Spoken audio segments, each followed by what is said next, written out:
અહેમદાબાદ મિત્ર ન્યૂઝમાં આપનું સ્વાગત છે।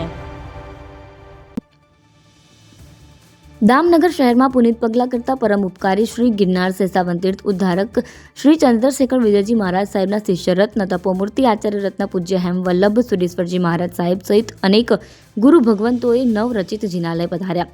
શ્રી નેમિનાથ દેવના દર્શન પૂજન કર્યા। આદિ થાણા 9 થી વિહાર કરતા દામનગર શહેરમાં પધારતા આજીવન આંબિલના વૃદ્ધારી પૂજ્ય આચાર્ય હેમવલ્લભ સુરેશ્વરજી મહારાજ સાહેબ સહિત સંત રત્નોનું દામનગરમાં આગમન થતાં સમસ્ત શહેરીજનો અને નાની બાળા દ્વારા પૂજ્ય સંતોના ઢોલ નગારા સાથે ભવ્ય સામૈયા સત્કાર કર્યા। દામનગર શહેરમાં પૂર્વ નગરપતિ હસુભાઈ અજમેરાના પુત્રી રત્ન બીનાબેન પરિવાર અને પૂનાવાળા પરિવાર મહત્વના યોગદાનથી નવનિર્મિત જિનાલય અને ઉપાશ્રય નિર્માણ બાદ ઉદ્ઘાટન પ્રસંગે પધારેલ સિદ્ધ સંતોનો ઉપાશ્રયમાં મંગલ પ્રવેશ। આચાર્ય દેવપૂજ્ય હેમવલ્લભ સુરેશ્વરજી મહારાજ સાહેબ સહિતના સંત વૃદ્ધને સત્કારવા અસંખ્ય જૈનોતરની વિશાળ ઉપસ્થિતિમાં નવનિર્મિત જિનાલય અને ઉપાશ્રયના દાતા પરિવારની ઉદારતાની પૂજ્ય સંતો દ્વારા સરાહના।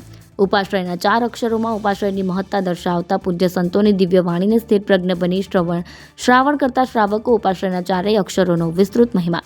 ઉ એટલે ઉતારો, પા એટલે પાણી, શ્ર એટલે શ્રમ ઉતારવા, ય એટલે યતિ સાધુ ધર્મ। ઉપાશ્રય અને જિનાલય હોય ત્યાં સાધુ મુનિઓનો વાસ થતો રહે। દામનગરની પુણ્યભૂમિનો પ્રભાવ છે કે અહીં જિનાલય અને ઉપાશ્રય બંને નિર્માણ થયું, જેથી પૂજ્ય સંતોને ગોત્રી પાણી, પૂજન, દર્શન, વ્યાખ્યાન, સત્સંગ થતો રહે।